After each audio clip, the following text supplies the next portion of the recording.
Bismillahirrahmanirrahim. Alhamdulillah. Wassalatu wassalamu ala Rasulullah. Assalamualaikum warahmatullahi wabarakatuh. Rabbi shrah li sadri wa yassir li amri wahlul 'uqdatam min lisani yafqahu qawli.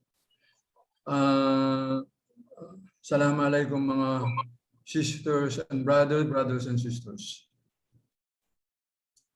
Bago ako mag-umpisa, alhamdulillah, gusto ko lang, meron lang akong lilinawin yung previous class natin. Doon sa previous class, meron akong doon binanggit na sabi ko, Allah is not an Arabic word. Lilinawin lang natin yan, clarify natin. Pagdating sa, nung sinabi ko yun, iba yung word sa name. Okay? Of course, it is understood, nag-aaral natin yan, at Allah is the name, Allah is a name, not a word. Okay? Magkaiba yung meaning noon. So, yung sinabi ko nung last meeting, hindi Arabic word ang Allah. Baka yung iba ma-misinterpret ito. Ang Arabic word ng God sa dito, yung tawag ng mga Arabic-speaking nations, sa God, Allah. At hindi yan exclusive sa kanila. Kahit yung mga previous nation, previous people, even non-speakers of Arabic, ang tawag nila sa Diyos, Allah. Kaya lang, tinanggal yan sa mga new printed, reprinted books na kiniklaim nila ngayon, lalo na sa atin, iniiba nila yung pangalan ng Allah, nilalagay nila Papa Jesus, Baby Jesus, Mama Mary, Nazareno, mga ganon. So, yun, alam natin yun na yun ay isang mali. Doon sa atin sa Islam, ang kalala natin na pangalan o name ng God is Allah. And this is one of the greatest name of Allah. Pag sinabi mong Allah, covered niya lahat yung kanyang sifat. Allah is one of his asma, greatest asma, name. Cover niya lahat yung sifat. So, lilinawin ko lang, this is a name, not a word. Pagdating sa pangalan ng Allah subhanahu wa ta'ala, sa names and sifat, wala tayo diyang hinahalong tahrif o distortion, walang ta'atil, na tawag natin na negation, wala diyang takyip, hindi natin kailangan tanong kung paano, at saka yung tamtil, yung resemblance, yung pagkakapareha. Ito yung methodology ng mga ahlul sunnah wal jamaa pagdating sa names and attributes of Allah subhanahu wa ta'ala. Wala tayong pagtatalunan. Ang inaano ko lang mga, alhamdulillah, sa nakikita ko, very ano naman ng pag-aaral ng mga kapatid ko. Ang gusto ko lang ipaalam sa inyo, first and foremost, huwag niyo po akong tatawagin ustad. Hindi po ako ustad. Mas malinaw kung i-address niyo ako na Brother Yusuf lang. Brother Yusuf Reyes. Kasi ang ustad, medyo mabigat yan eh. Ang ustad para sa akin, at saka iba sa paliwanag ng iba, malawak ang kanyang kaalaman. Ang akin pong kaalaman, parang kayo lang. Nauna lamang ako ng konti sa inyo. In fact, meron sa inyo na mas maalam sa akin. Alam ko yan. Kaya lang, pagdating sa pag tinatawag ang ustad, nakaka-nervyos. Kasi sometimes,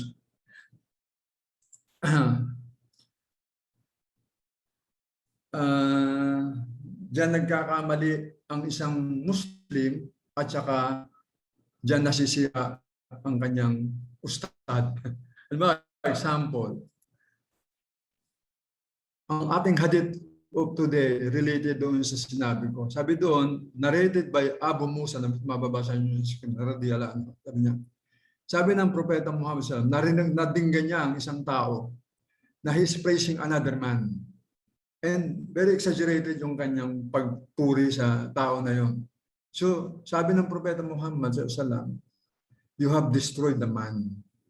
So dito sa hadith na to, medyo ang explanation diyan mga narinig ko sa mga maalam, hindi recommended sa isang Muslim ang i-praise niya ang kanyang kapwa Muslim, lalo na yung mga ustad. They claim to be ustad. Marami ako napapanood niyan sa pagka nanonood ako ng mga video, mga Facebook, mga lecture. Tapos they are praising their ustad too much. Sabi nga, you are stabbing them at the back.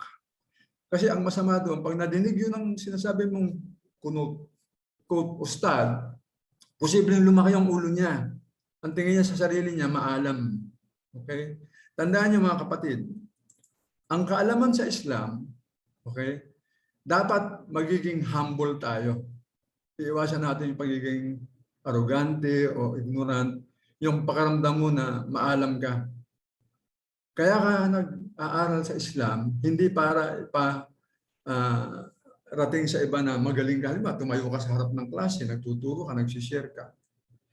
Para hindi mo ipakita na I'm better than you. Kasi yung word na I'm better than you, word yan ni Shaitan. Okay? So sa ganun, nasisira ka.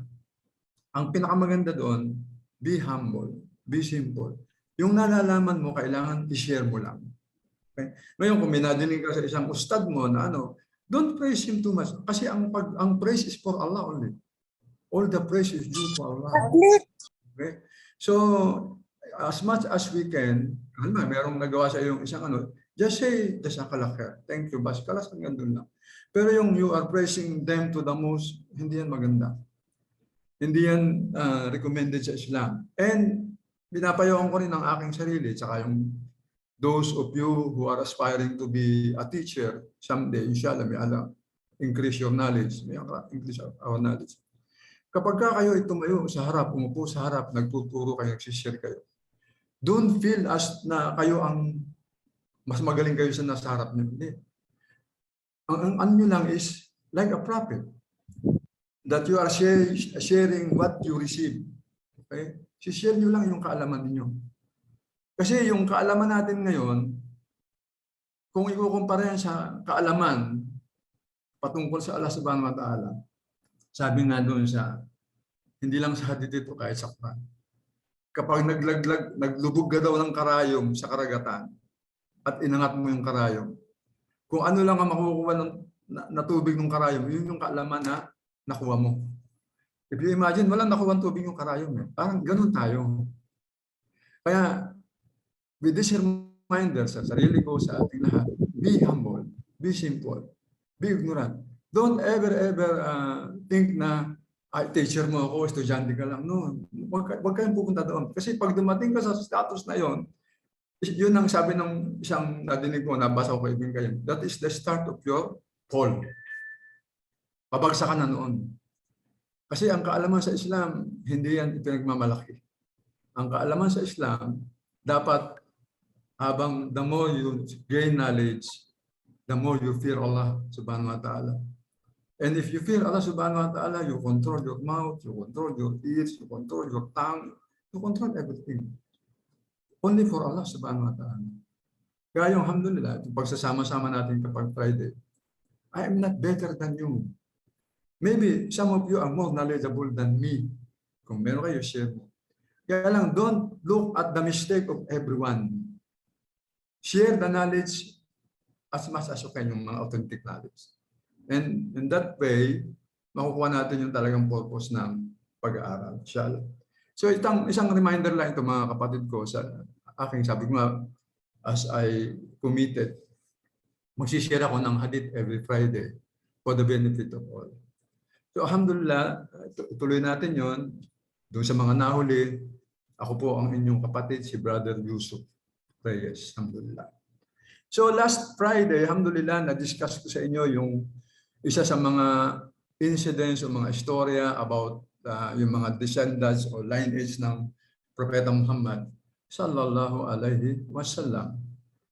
Ngayon, alhamdulillah, ang iaano ko sa inyo is yung istorya o incidents about Amal Fil, yung Year of the Elephant. And ito, magandang istorya ito kasi marami ditong lesson.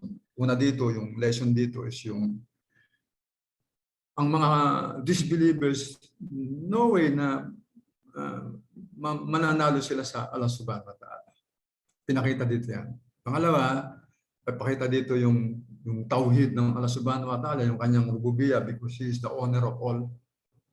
So inshallah, may maaral tayo makuha dito.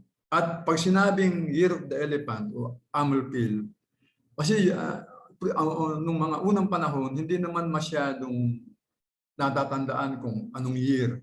Unlike today, 2021, kung anong year ka pinanganak, natatandaan mo yan. Noong araw, ang natatandaan nila, kung merong isang malaking insidente nangyari, yun ang natatandaan nila. At ayon sa mga historians, ang Propeta Muhammad sallallahu alaihi wasallam, ito yung year na kung saan siya ipinanganak. Pero bago siya pinanganak, merong pangyayaring which I will be inshallah share sa inyo. Mahaba ito, kaya lang I have to summarize it kasi gusto kong ituloy ngayong araw na ito yung the birth of the prophet. Alhamdulillah. So sa istorya ng people of the elephant, sabi doon, ito time pa ito ng Quraysh sa Makkah, at merong isang mga namamayani, mga hari sa bawat lugar sa east and west. Dito merong isang namumunong hari, isang Abyssinian, ang kanyang kingdom sa Yemen. Ang pangalan niya si Abraha al-Asram. Siya ay isang Christian. So nabalitaan niya na yung mga tao from Sham o sa ibang lugar, naggagawa sila ng pilgrimage from their place papunta sa Kaaba. At alam natin yan kasi yun ang inumpisahan ni Prophet Ibrahim. So kumbaga, nainggit siya doon. Meron siyang ibang plano doon. Ang Satan, maraming plano yan gagawin sa buhay mo. Okay? So ang ginawa niya, naggawa siya ng isang malaking simbahan sa Sanaa, sa Yemen. Bismillahirrahmanirrahim. Napindot ko yung ano. Hindi ko pa dapat pindutin yun. Sandali. Okay. So, naggawa siya ng malaking simbahan sa Sanaa. Sabi nga, napakaganda ng simbahan. Beautifully crafted. Tsaka beautifully decorated on both sides. Sabi nga doon, ang tawag nila doon, ang tawag ng mga Arab doon, Al-Qulaysh. Al-Qulaysh kasi yung taas niya at saka yung kanyang itsura, kapag tiningnan daw yun ng tao, malalaglag yung kanyang suot kung meron siyang suot na sombrero. Pag tiningnan niya yung itaas, ganun kataas. So, ang ginawa ni Abraha al-Asram, he decided to force the Arabs na doon magsagawa ng pilgrimage instead of sa Kaaba, sa Makkah. Sige, gusto niyang kuhanin yung business, tsaka siyempre, alam mo naman, from that time on until today, the people of the book, ang intention niyan is to sirain ang Islam. Kahit ngayon, kaya ingatan niyo yung mga kaibigan niyo ngayon. Kala lang niyo yan, but not all. Tapos sabi doon,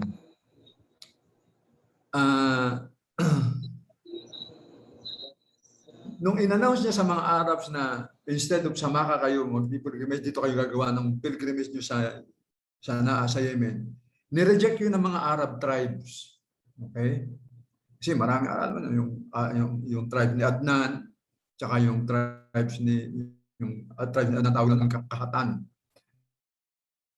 Pagkatapos, nung madinig yun ng ibang Qurayshi, lalo sila nagalit, yung mga Quraysh. Isa sa mga Quraysh, okay, sa galit niya, nagbiyahe siya papunta ng Yemen, pumunta sa church. Ang ginawa niya, pumasok siya doon sa simbahan nung gabi. Then he relieved himself doon sa loob ng simbahan. Tapos, yung ibang Quraysh, sa ibang galit ng Quraysh, pumunta nila sa simbahan, and they destroyed yung mga stone na nakatayo doon, yung mga idols. So nakarating yun doon kay Abraha. Ang ginawa ni Abraha sa galit niya, he prepared his force, yung soldier niya, yung mga powerful army niya para pumunta ng Makkah, para gumanti. Sabi doon sa storya, one of the powerful army ni Abraha, malaking elepante. Kaya ang tawag doon elepante, Phil, malaking elepante. Ang tawag, may pangalan pa yung elepante, pangalan niya Mahmud. At sabi ng ibang, sa pagbinasa mo yung ibang narration, kasi pag nagbabasa ka sa isang libro, isa lang mabasa. Pag nagbasa ka ng maraming biography, may makukolekta ka na iba, mga dagdag. Though siyempre, yung iba, hindi naman siya authenticated. Kukunin mo lang yung siyempre very near to that. Kasi wala naman tayong nangyari doon. But we believe yung mga historians, especially pagka mga Muslim. Ngayon, pag historians na ng ibang relihiyon, iba na yan. Pag Muslim, 99.9% medyo tama sila. Siya lang din pala doon sa mga taga-Australia, nabalita ko may Australian dito ma-attend, saka sa Bahrain, saka sa Dubai, saka yung mga nasa Pilipinas. So, ginawa ni Abraham, he prepared his army, si Mahmud, yung malaking elepante, sabi di ba, merong another 12 elephant. Okay? So yung purpose nila doon is para gamitin yung mga elepante to demolish the Kaaba. Para sirain yung Kaaba. Ang plano nila doon, itatali nila yung mga elepante sa bawat sides sa pillars ng Kaaba, okay? And then placing yung may rope, lalagay doon sa liig ng kamilyo, tapos papatakboy nila o anuhin nila yung mga elepante on both sides. So mangyayari, magigiba yung Kaaba. Yun ang kanilang plano. But pag binasa mo yung Quran, they plan, but Allah is the best planner. Makikita natin yan dito sa storya. So, Abraham against the sacred house, and who will win, makikita natin dito. So, on the way, okay, nung papunta sila nagbiyahe nila from Yemen, papunta sa Makkah, on the way, meron silang nakitang tao na ang pangalan doon si Dun Nafar, sabi niya. Ginawa niya, bumalik siya sa Makkah, winartingan niya yung mga Quraysh, yung mga Arab, sabi niya, papunta dito yung hari ng Yemen, si Abraham, ang kanyang intention, ganyan, kaya ko kayo winartingan is to prepare to defend yourself, and especially yung sacred house, yung Kaaba. And then, pagdating doon, on the way to Makkah, sila Abraham, siyempre hindi naman madali ang biyahe doon. Pahinto-hinto sila. Hanggang may pinauna ngayon si Abraham papunta sa Makkah, pinaunang army. Para mga mga offensive style, offensive plan. So ginawa ng mga nauna, nanggulo na sila doon, tapos nagnakaw sila ng mga ari-arian ng mga Quraysh. Lahat na madaanan nila na lumalaban sa kanila, tatatalo kasi malakas yung puwersa nila. Okay? Nung dumating sila sa Taif, okay, malapit na yung Taif sa Makkah, yung mga people of Tahqif sa Taif, pumunta sila kay Abraham at nakiusap sila na wag niyang ituloy yung ginagawa nila, yung plano niyang sirain yung place of worship, which is yung Kaaba. Okay? Bago pa yun, sabi niya, wag mong ituloy yan kasi meron din kami ditong mga Diyos, si Allah, na naiistorbo mo at baka magalit sa iyo. So hindi yung pinansin ni Abraham. Ginawa niya, sabi ko nga kanina, nagpadala siya ng mga advanced soldier, nakaw yung mga sa mga madadaanan ng tao, yung mga properties kinukuha nila. Isa sa mga nakuha ng mga tao nila, yung mga kamelyo ni Abdul Muttalib. Di ba binanggit ko sa inyo last Friday, si Abdul Muttalib, ang kanyang mga ari-arian, marami siyang kamelyo. At meron dong nakuhang 100 camel na pag-aari ni Abdul Muttalib. Dinala niya doon kay Abraham. Si Abraham nandun sa Taif. Somewhere in Taif, nag-stop over siya doon before he planned to proceed to Makkah sa Kaaba. So, ginawa ni Abdul Muttalib, kasama niya yung makasamahan niya, pumunta sila doon kay Abraham. nakiusap sila na huwag mong ituloy ang binabalak mo at kaya ako nandito para kuhanin ko yung aking mga kamelyo na kinuha mo.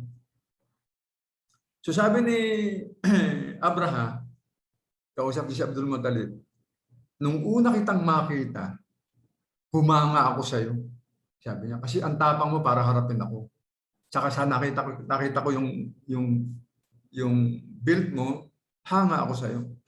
Pero nung madinig ko yung sinabi mo na binabawi mo yung kinuha kong kamelyo sa iyo, nawala ang paggalang ko sa iyo, sabi ni Abraham. Kasi of all, ang dapat ang madinig ko sa iyo na wag kong ituloy yung pagsira sa Kaaba, yung sinasamba ninyong bahay-sambahan yung lugar. Pero hindi. Ang inuna mo yung kamelyo, which I don't expect. So sabi ngayon ni Abdul Muttalib, by Allah, sabi niya, wala kaming balak makipag-away sa iyo, sabi niya. In any position, wala kaming balak makipag-away sa iyo. Ang gusto ko lang, ibalik mo sa akin yung aking kamelyo kasi pag-aari ko yan. Ngayon, yung sacred house ng Allah, meron nagmamaari doon ng Allah. So siya ang magpo-protect noon. Sa akin, ibalik mo sa akin ang kamelyo ko, and then yung Kaaba, kung gusto niyo sirain, merong may-ari niyan. He will defend it. Yun ang iniwan sa kanya ni Abdul Muttalib. You see, nakita mo yung salita ni Abdul Muttalib, yung talaga yung firm belief niya that Allah is in control. At yun dapat ang ugali ng isang Muslim. Kapag may problema ka, make first and foremost ang Allah subhanahu wa ta'ala. Okay? And he is right. Kasi ang may-ari ng Kaaba, hindi naman sila. Ang may-ari ng Kaaba ang Allah subhanahu wa ta'ala at hindi lang Kaaba. Mismong kahit si Abdul Muttalib, ang may-ari sa kanya ang Allah subhanahu wa ta'ala. Kahit ikaw, kahit ako, lahat ng pag-aari ang may-ari ang Allah subhanahu wa ta'ala. Yun ang tawhid ar-rububiyyah. Siya yung al-Malik. Siya yung provider. He is the creator. Yun yung rububiyyah. Di ba? Tapos ngayon, sabi ni Abdul Muttalib, okay, ibabalik ko sa iyo yung... Kumbaga, nakuha niya ngayon yung kamelyo. Bumalik ngayon si Abdul Muttalib sa kanyang mga kasama sa Makkah. Pagdating nila doon, he warned yung mga kasama niya, mga tao niya na umakyat sila ng bundok kasi padating na nga yung sila Abraham. So ganoon ang ginawa ng mga tao. Pumunta yung mga tao sa taas ng bundok kasi yung Makkah is a valley. Di ba? Ang Makkah is valley. What do you mean by a valley? A valley is a plain surrounded by mountain. Kaya pag tingnan yung Kaaba ngayon, nasa gitna siya, yung paligid niya bundok. Kaya lang hindi nyo na makikita yung bundok ngayon kasi puro hotel na ngayon yan. Pero yan, puro bundok yan. Doon nandun yung mga tao. Makikita nila ngayon kung paano sisirain yung Kaaba. Kumbaga ngayon, kung manonood ka ng TV, panoramic siya. All view, di ba? So on the way to that area, si Abraham at yung kanyang mga kasama yung kanyang malaking kilipante. Kumbaga ngayon, kung sa gera, meron kang a big submarine o a big warship. Kumbaga, yung pinaka-latest technology ng war weapon nasa kay Abraham. Si Mahmud, ang pangalan ng elepante. Nung pinalakad na nila si Mahmud, bago lumakad si Mahmud, si Dhul Nafar, bumulong siya doon sa tenga ng elepante. Sabi niya, ikaw ay pupunta sa bahay sambahan sa Makkah. At ito ay pag-aari ng Makkah, sabi niya. So, tsaka umalis siya, pumunta sa bundok, bumalik siya kay Abdul Muttalib, doon sa kala Abdul Muttalib. Si Abraham, they proceed. Kasama yung soldiers, kamelyo. Nung hinihila na nila si Mahmud, papunta sa Makkah, paharap sa Kaaba, ayaw gumalaw ni Mahmud. Ayaw gumalaw ng elepante. Instead, lumuhod siya. Kahit anong palo ang gawin ng mga tao, ng tao ni Abraham, ayaw niyang tumayo. Nung hinila siya paharap sa east, tumayo siya. Papunta sa west, tumayo. Dinala sa likod, paharap sa likod, tumayo. Iniharap uli siya sa Kaaba, lumuhod. You see? Kasi that elephant, nadinig niya yung bulong ng tao, and that elephant is one of the soldiers of Allah. Okay? Dito makikita niyo yan, who are the soldiers of Allah.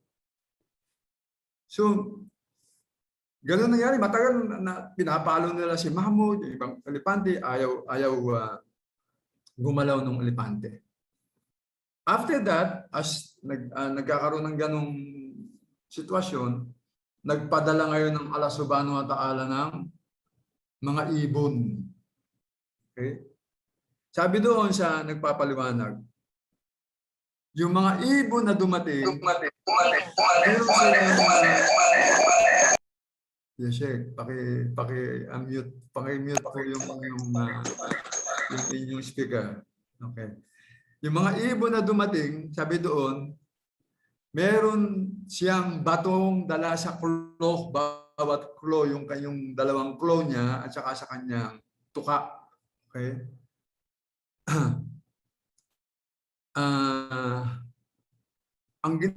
Nung papunta na doon sila Abraha, ang ginawa ngayon ng mga ibon, sinugod nila yung sila Abraha, yung soldiers of Abraha, at iniitsa nila o binibitawan nila yung dala-dala nilang bato. Okay? Yung bato na dala-dala ng kanyang nandun sa kanyang, how do you call sa Tagalog yung claw? Yung ano sa Tagalog yun, sisters? Putik po. Yung kamay ba yun? Okay, ganun. Okay. As we understood, yung kanyang kamay, bintawan niya yung mga bato. So lahat ng matamaan ng bato, unti-unting naaagnas yung kanyang katawan. Sa ibang narration, unti-unting napuputol, nalalagas yung natamaan ng bato. Kumbaga parang virus. Okay? Yung mga army ni Abraham, lahat ng tamaan nun, nagsusugat hanggang kung tamaan yung kamay, sabi doon sa ibang narration, napuputol hanggang parang nabubulok pero hindi agad sila namamatay. Yung body part nila are falling apart piece by piece. Okay? So ginawa nila ngayon dahil wala silang panalo doon, bumalik sila ngayon ng Sanaa. Kumbaga talo sila.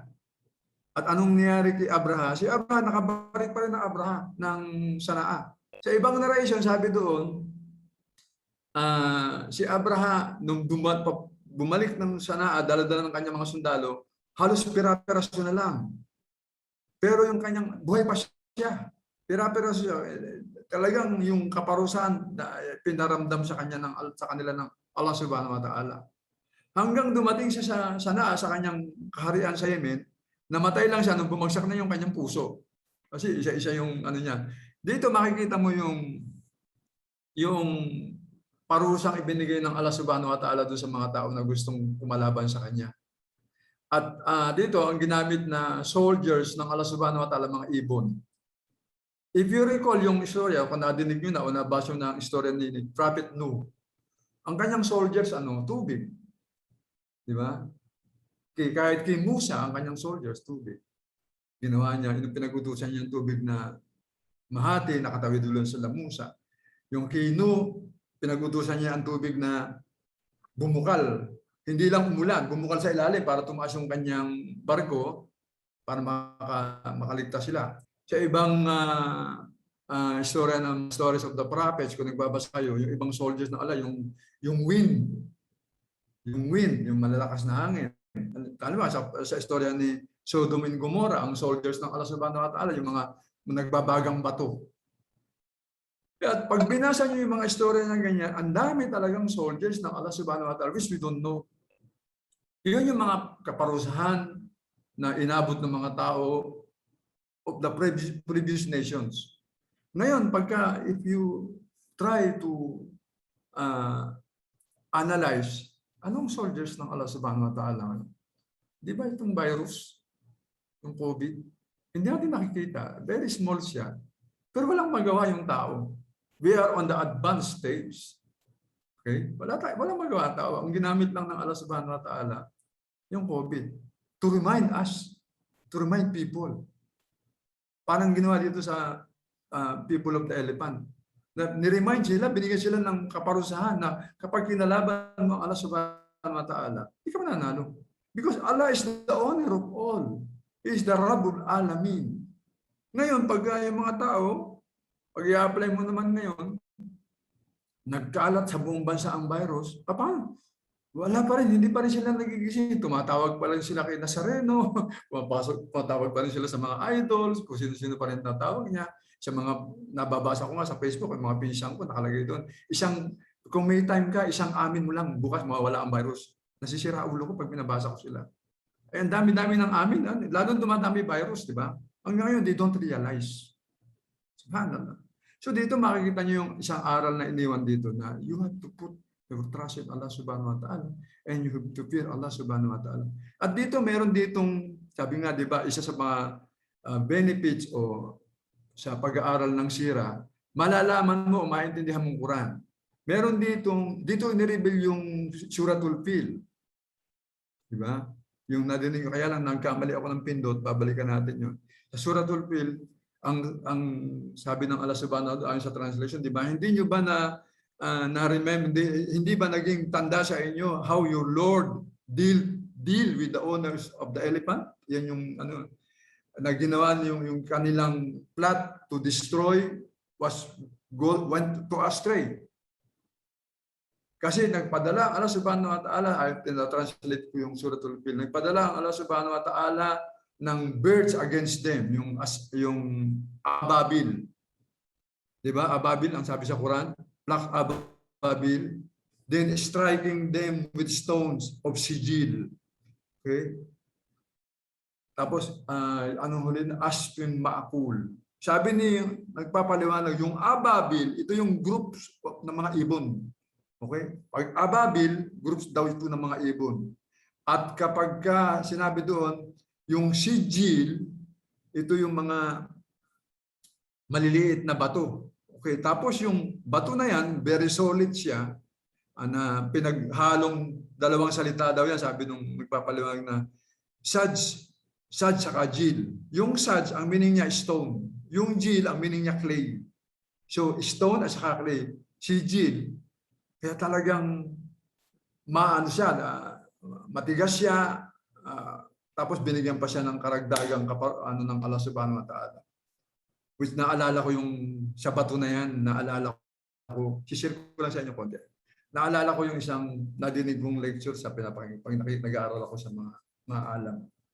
Si Shaitan, merong isang tao, sabi niya, tinanong niya, Sheikh, sabi mo, ang kaparusahan natin sa kabilang buhay pag hindi ka naniwala, sa impyernong apoy ka. So, paano si Shaitan? Sabi niya. Hindi na siya paparusahan sa apoy. Kasi apoy na siya, di ba? He is from fire. Kasi di ba, sabi natin, ang tao galing saan? Gawa sa alabok. Si Shaitan from fire. Di ba? Angels from light. So, tinanong ngayon ng estudyante yung nagtuturo. So paano ngayon si Satan? Hindi na siya masusunog sa apoy kasi he is from fire. So ginawa ngayon ng scholar na sumagot, kumuha siya ng isang bato o yung parang clay, binilod niya ganito. Ginawa niya, binato niya ngayon yung nagtanong. Aray, sabi niya, oops! Nasaktan ngayon yung nagtanong. Yan yung sagot ko, sabi ng Sheikh. Yan yung sagot ko doon sa tanong mo. Nakuha nyo? Sabi doon, okay, di ba yung tao gawa sa clay? Ang clay, pag nilagyan mo ng tubig, magiging parang bato yung sijil. Binato niya ngayon sa tao. Nasaktan ba yung tao? Yes. So, ganun din si Satan. Gawa sa fire, still masasaktan pa rin siya sa fire. Anyway, hindi natin yung subject. Binigyan ko yung medyo advanced na kaalaman kapag nakikinig ka sa mga scholars. Iyan ang mga pinapakinggan namin. So, alhamdulillah, yun yung istorya ng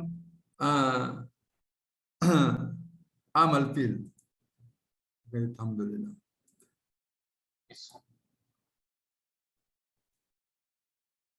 Saan tayo ngayon? Nasira na naman ang aking subhanallah. A'udhu billahi minash shaitanir rajim.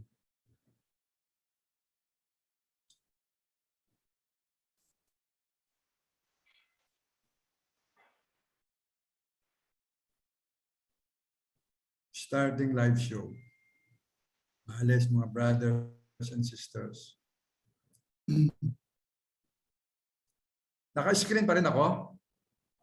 Okay, mahalis nawawala yung internet ko. Okay, alhamdulillah. So sabi doon, ang Year of the Elephant, ito yung year sa Islamic history, ito yung year na kung saan it is approximately 570 Christian era. And according to the Islamic research, sabi nga, ito yung time, yung year na kung saan pinanganak si Prophet Muhammad sallallahu alaihi wasallam. Sabi doon, pinanganak siya on Monday, naging propeta siya on Monday, and he died on Monday. So ito lang yung authentic na record na kung paano siya pinanganak. So doon sa mga nababalitaan ninyo na nagse-celebrate sila ng birthday ng Propeta Muhammad sallam kapag Rabi al-Awwal. Rabi al-Awwal ba yun? Yes, Rabi al-Awwal. Yun ay mga innovation, mga bida. Hindi siya recommended. Ngayon, minsan may nagtanong sa akin, Brother Yusuf, bakit yung mga Saudi nagse-celebrate sila? Sa Qatar nga, saka sa Bahrain, holiday pa nila. Sa mga nagtatanong na gano'n, hindi ibig sabihin na ginawa ng Saudi, yun na yung authentic, no. Hindi kaya kamukha minsan nagdadawa ako. Sabi niya, Brother Yusuf, paano ako magmu-Muslim? Ay yung Saudi kong amo hindi ako pinapasweldo. O kaya yung Saudi kong amo hindi magdadasal. Ang sagot natin doon, hindi ibig sabihin na ginagawa ng Saudi, hindi yun ang katuruan ng Islam. Kaya halimbawa, yung sabi niya, Saudi, hindi nagpapasweldo, paano daw siya mag-Muslim?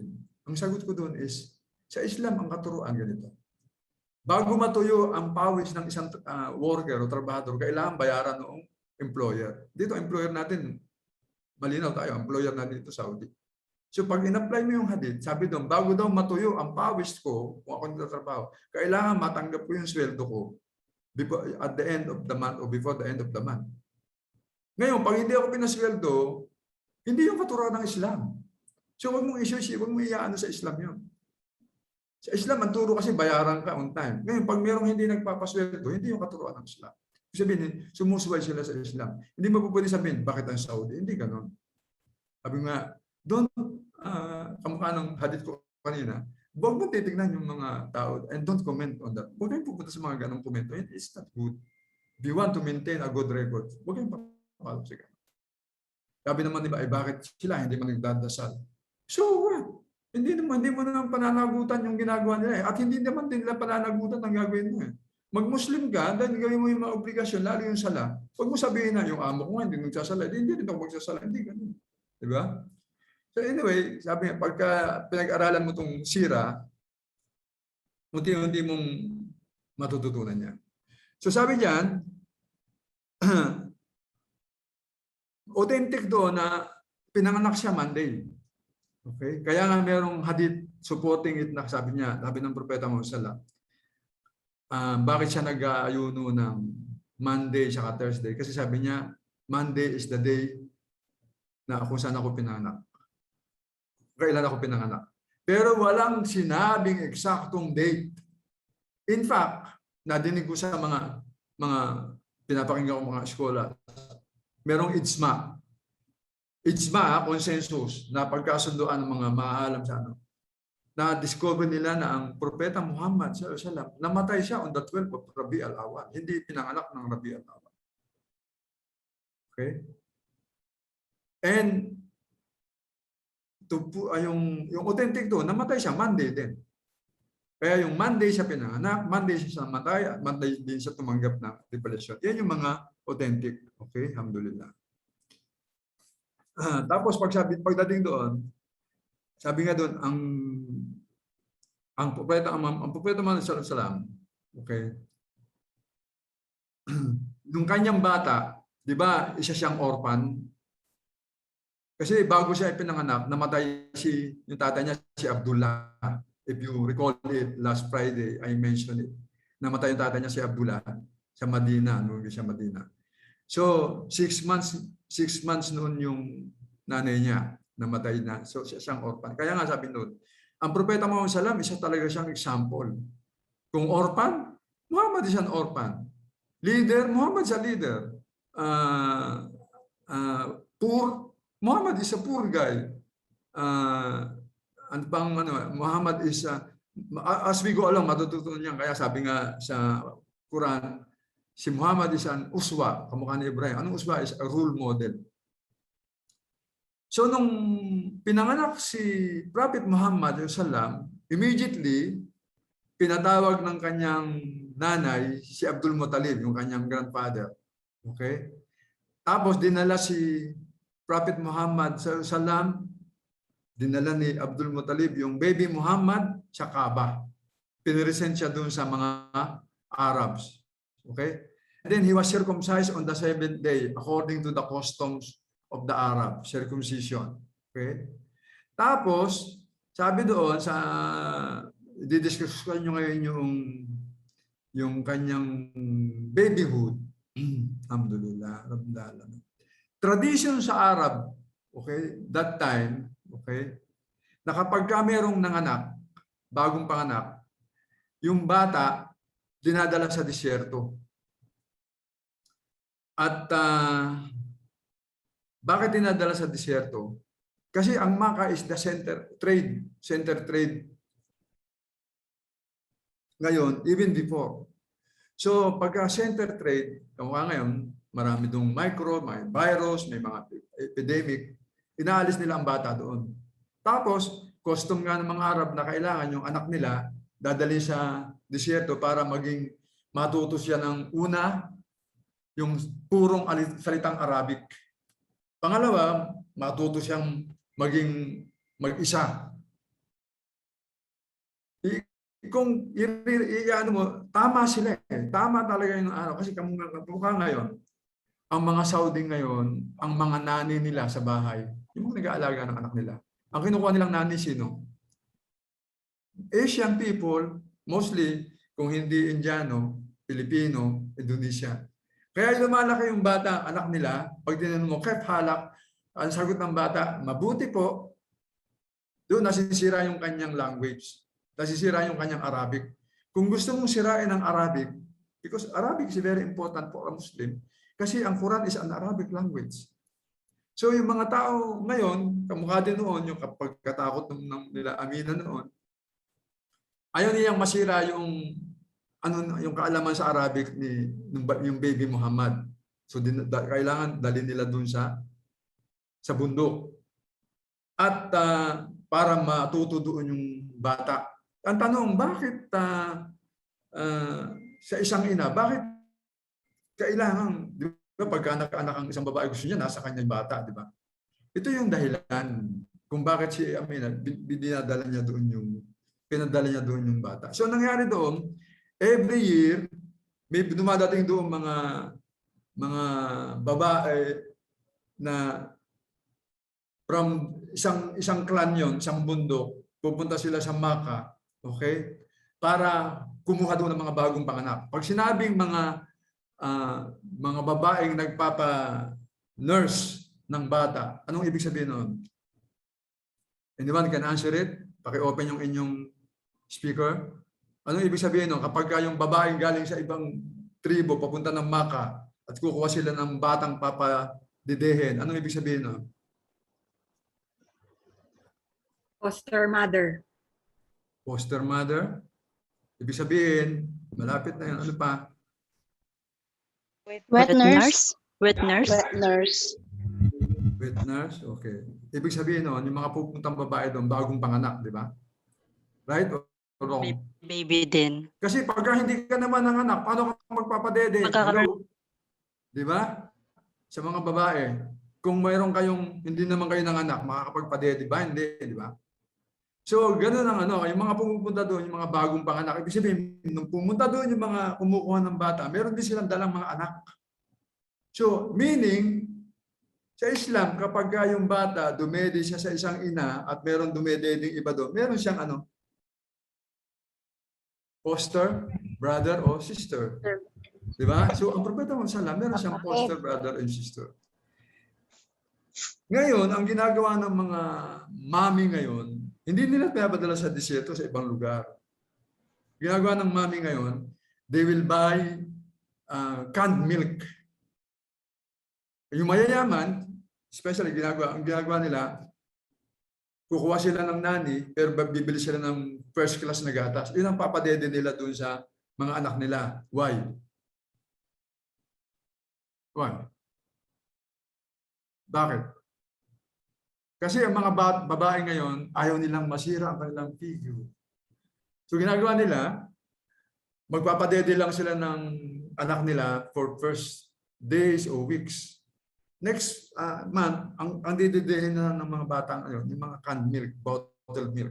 Kaya yung ugali ng mga bata ngayon, ugaling hayop, mostly. Kasi ang dinedede nila, instead yung breast milk, yung milk yung galing sa hayop. At tapos ayaw nilang malaglag yung kanilang dibdib. Gusto nila laging sexy. Yun ang ng mga babae ngayon. Unlike before. Yung before, kaya pinapadala, hindi ganoon ang dahilan. Ang dahilan noon is gusto nila maging healthy sila. At magiging healthy ka lang kapag nasa disyerto ka. Okay? So ang usapan noon, ang ginawa noon, merong dumating na babae, maraming dumating noon, nag-uunahan sila. Meron dong isang babae na tawag doon, ang pangalan noon na nawala sa isip ko ang pangalan ng babae na yun. Si Halima. Halima. Okay, si Halima ibn Abu Diab. Okay? Kasama niya yung kanyang asawa niya, si Harith. At saka yung mga ibang nagpapagaling sa tribu niya, pumunta sila ng Maka, pabuha sila ng Maka, kukuha sila ng bata. Dahil ang sinasakayang donkey ni Halima is very weak. At meron siyang isang kamelyo na very weak. Meron siyang dala siyang anak na iyak ng iyak kasi wala kang madede sa kanya. Wala din siyang gatas. So, ang kamelyo nilang dala, mapayat, wala din bigay na gatas. So naunahan sila ngayon ng mga ibang grupo. Pagdating ng ibang grupo yung mga naunang grupo sa Maka, ang nakuha nilang bata, yung bata ng mga anak ng mayayaman.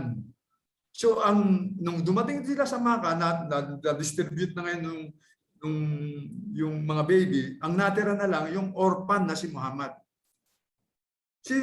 Kaya kumupunta doon yung mga ibang tribo, kaya nagpapadede kumuha sila ng bata for contract for 2 years.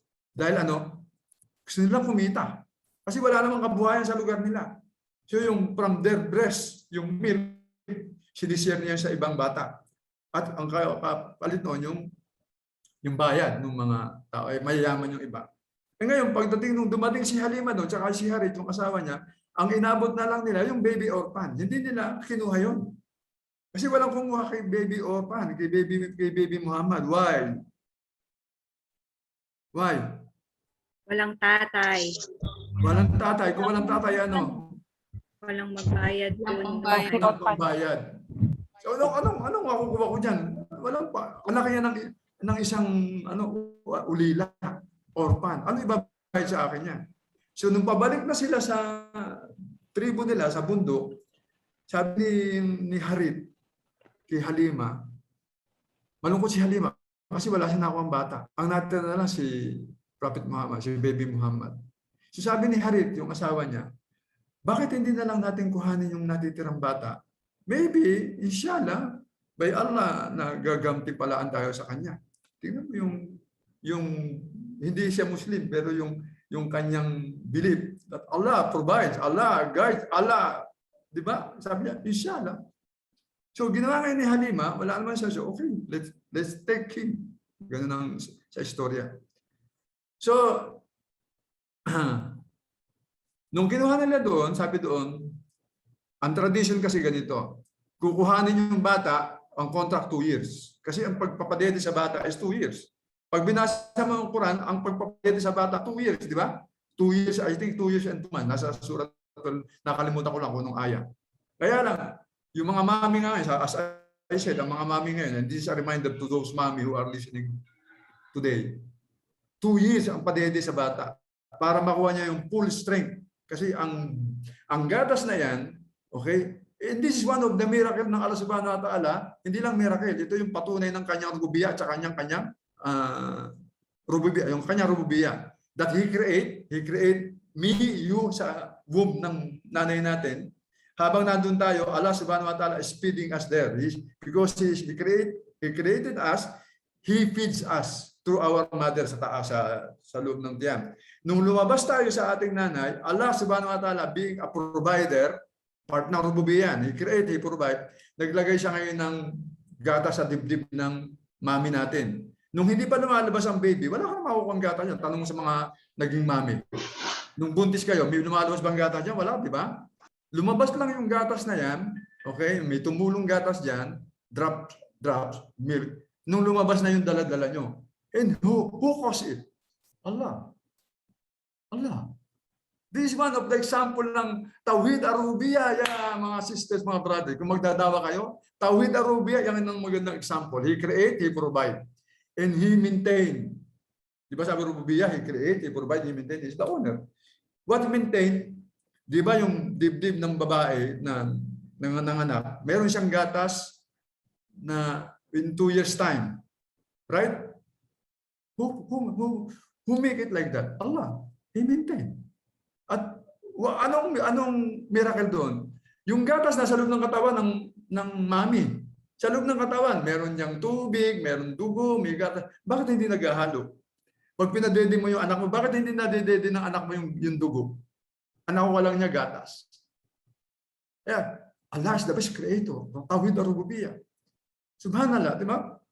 Pag nilagay mo yung mukha ng anak mo sa dibdib mo, di ba? Iinom siya ngayon ng gatas sa'yo. Magkaharap kayo. Di ba? Heart to heart. Ano yan? Feeling siya. Heart to heart. Malapit yung puso ng anak mo sa'yo. Tapos kinakausap mo siya. Ngingiti siya. Ngingiti ka. Di ba? Hindi ko naramdaman yan kasi hindi man ako nanay eh. Kayo, naramdaman nyo yan. Di ba? Pero nakikita ko yan. Di ba? Nababasa ko yan. Subhanallah. Is this not a sign from Allah? This is not a sign from Allah. Subhanallah. Hinahaluan ko lang para ng Tawhid ar-Rububiyyah, di ba?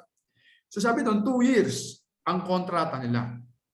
So nung pabalik na dahil wala na sila, kinuha nila si Baby Muhammad, nung pabalik na sila sa Makkah, nagulat ngayon si Halima.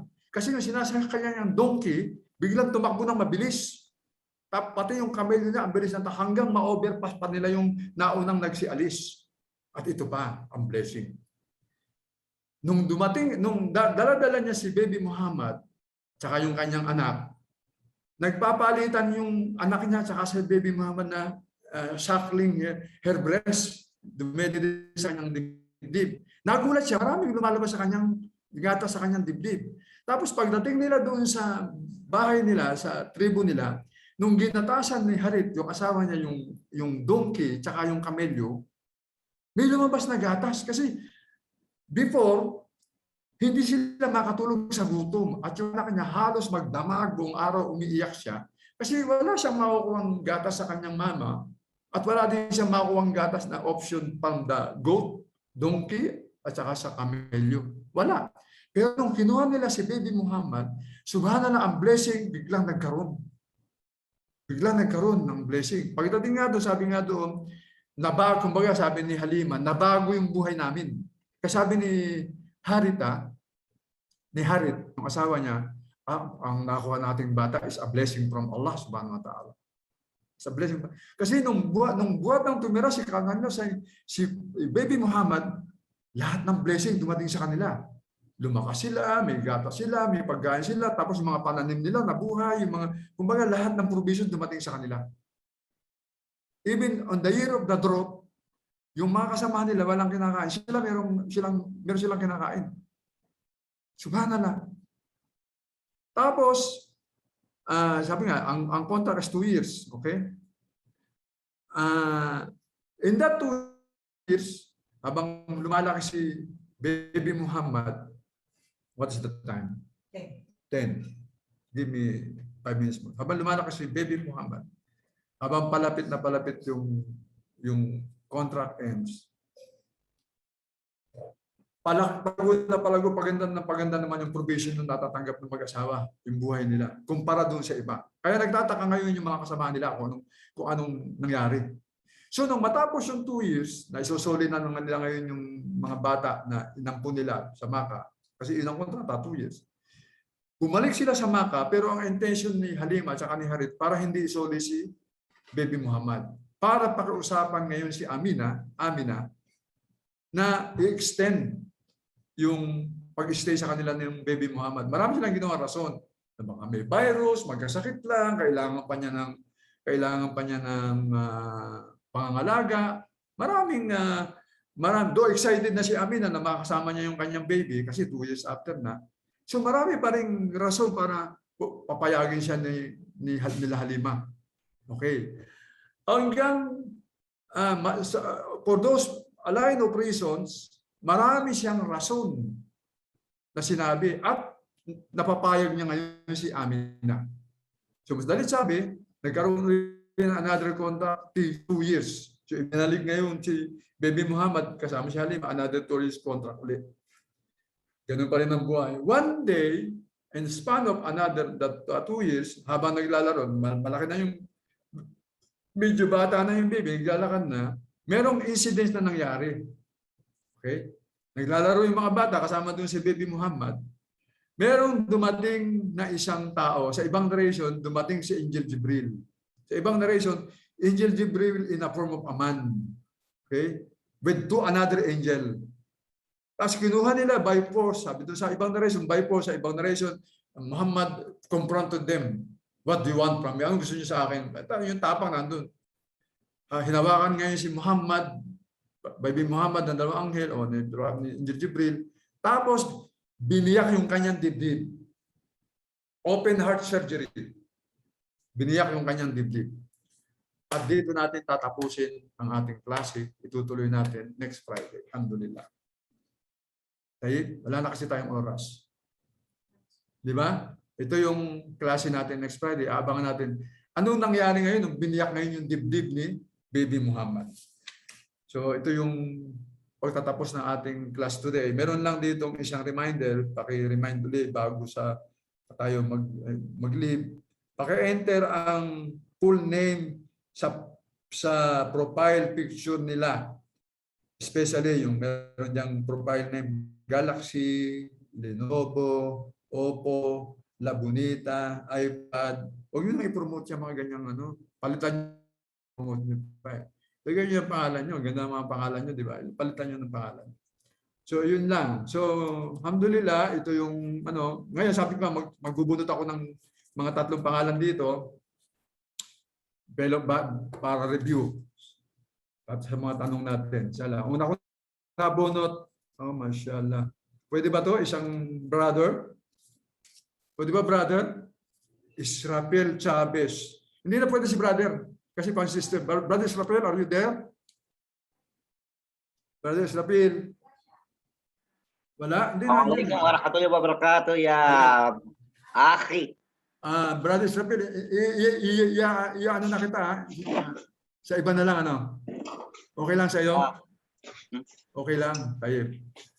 Okay na yun. Okay, another bunot. Basahin natin si Aisha Velasco. Sister Aisha Velasco. Nandyan? Okay, si Aisha Velasco nandito. Itong aking tanong, Sister Aisha, kumusta ka na po? Alhamdulillah po. Nasa Pilipinas ka ba? Sa Jeddah o where? Wala po, dito po ako sa Philippines. Philippines. Ang ating ngayon, ang ating estudyante sister ngayon sa Philippines. Ito yung tanong ko, Sister Aisha. Asawa si Brother Japa, mashallah tayo. Kasi baliktad ang apelyido mo sa profile. Ang tanong ko lang, masasabi mo ba, marirecite mo ba yung pangalan ng Propeta Muhammad sallallahu alaihi wasallam, yung kanyang lineage? Inshallah po. Sige, Try ko start. po. Bismillah. Tayo. Bismillah. Muhammad Ibn Abdul Anda, Ibn Abdullah Al-Muttalib, Ibn Hashim, Ibn Abdullah Ma'ab, Ibn Qusay, Ibn Kilab, Ibn Mur'ah, Ibn Ka'ab, Ibn Lo'ay, Ibn Galib, Ibn Par, Ibn Malik, Ibn Al-Nadir, Al-Nadar, Ibn Kinana, Ibn Kusayma, Okay. Ibn Draka, Kusam. Ibn Ilyas. Okay. Ibn Mudhar, Ibn Nasir, Ibn Ma'ad, Ibn Adnan. Yeah. Hello, Hindi mo tama yung po ba? binasa, sister? Hindi po. Ay, hindi ko Binasa, po na. memorize mo siya? Okay, alhamdulillah. Alhamdulillah. Okay. Meron mga naman. Okay, ianas ko mamaya yung mga regalo niyo. Ha? Another sister. So, nabuksan Mashallah. nyo. Sa kalaki, sister. Apuan po. Okay. Jamie Gwen Bilarde.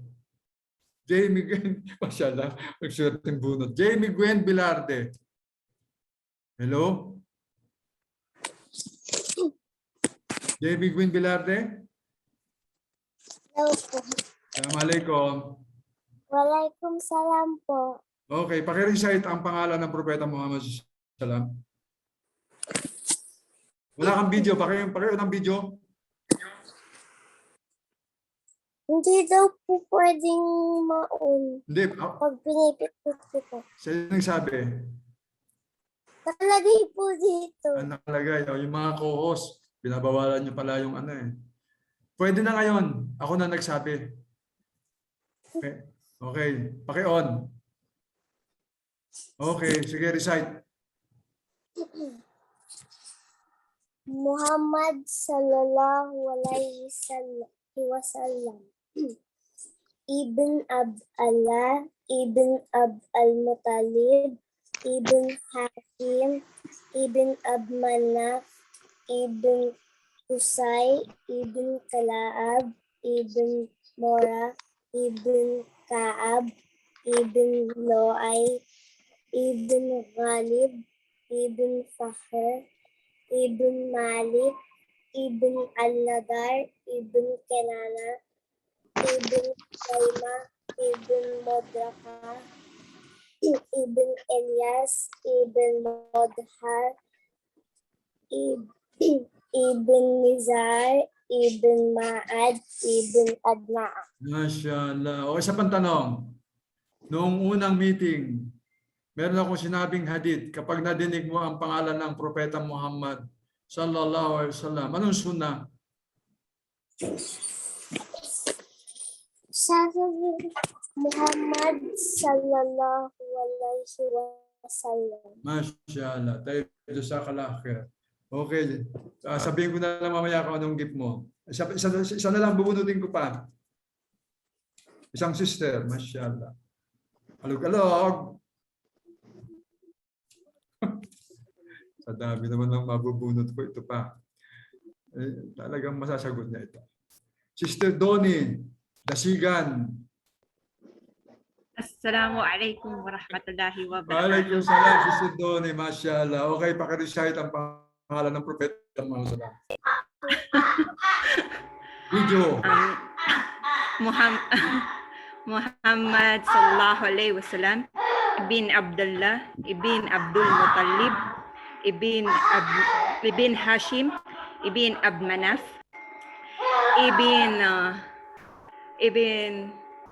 nawala ako. Ibn Manaf,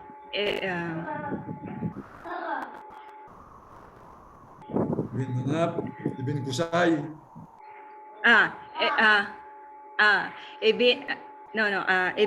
Ibn Qusay, Ibn Kilab, Ibn Mura, Ibn Lu'ay, Mura, Ibn Lu'ay, Ibn Ghalib, Ibn Fahr, Ibn Malik, Ibn An-Nadar, Ibn Kinana, Ibn Huzaima,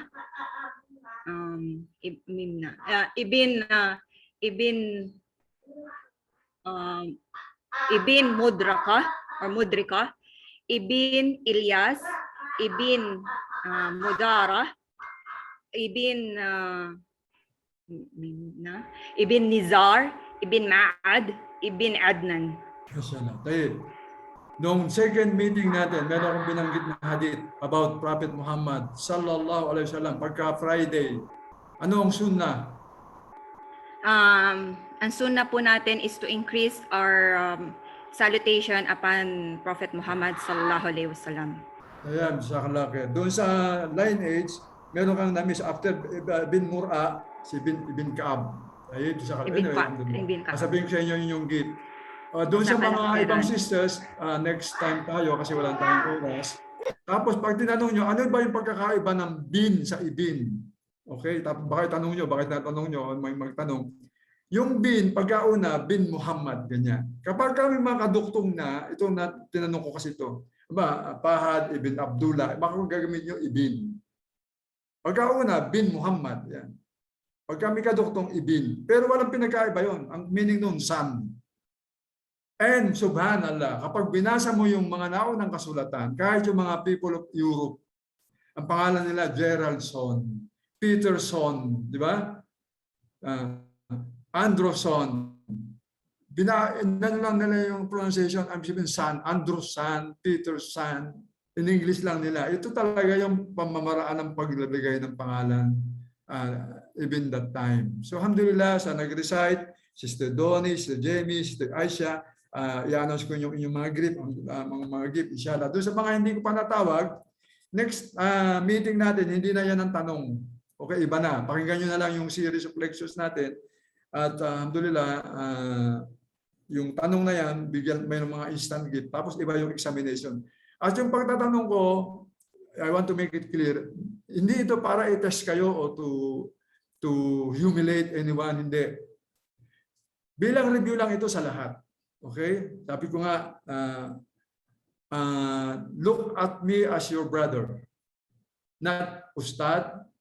I am here to listen to anyone. Kung meron kayong gustong itanong, tanong nyo sa akin. Kung alam ko, sagutin ko.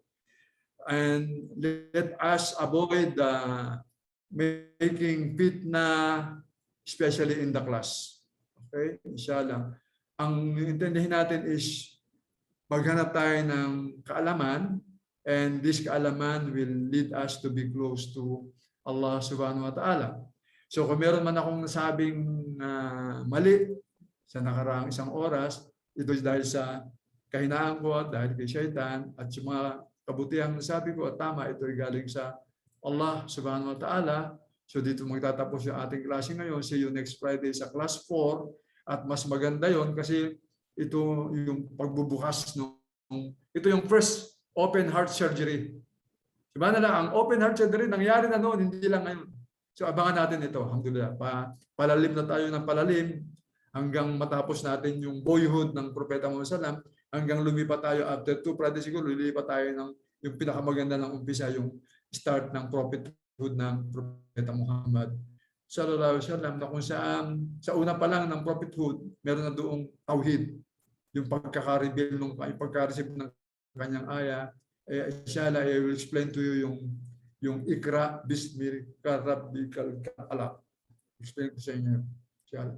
At pasensya na kayo, medyo bulol ako kasi sa mga nakakilala sa akin, galing kasi ako ng opera, inoperahan ako. Galing ako ng, hindi opera, yung chemotherapy, saka radiotherapy. Halos nasunog yung aking lalamunan. Hindi na ako masyadong even yung pronunciation ko. Inshallah. But alhamdulillah. So, hanggang dito na lang mga kapatid ko. Subhanaka wa bihamdika asyhadu an la ilaha illa anta astaghfiruka wa atubu ilaik.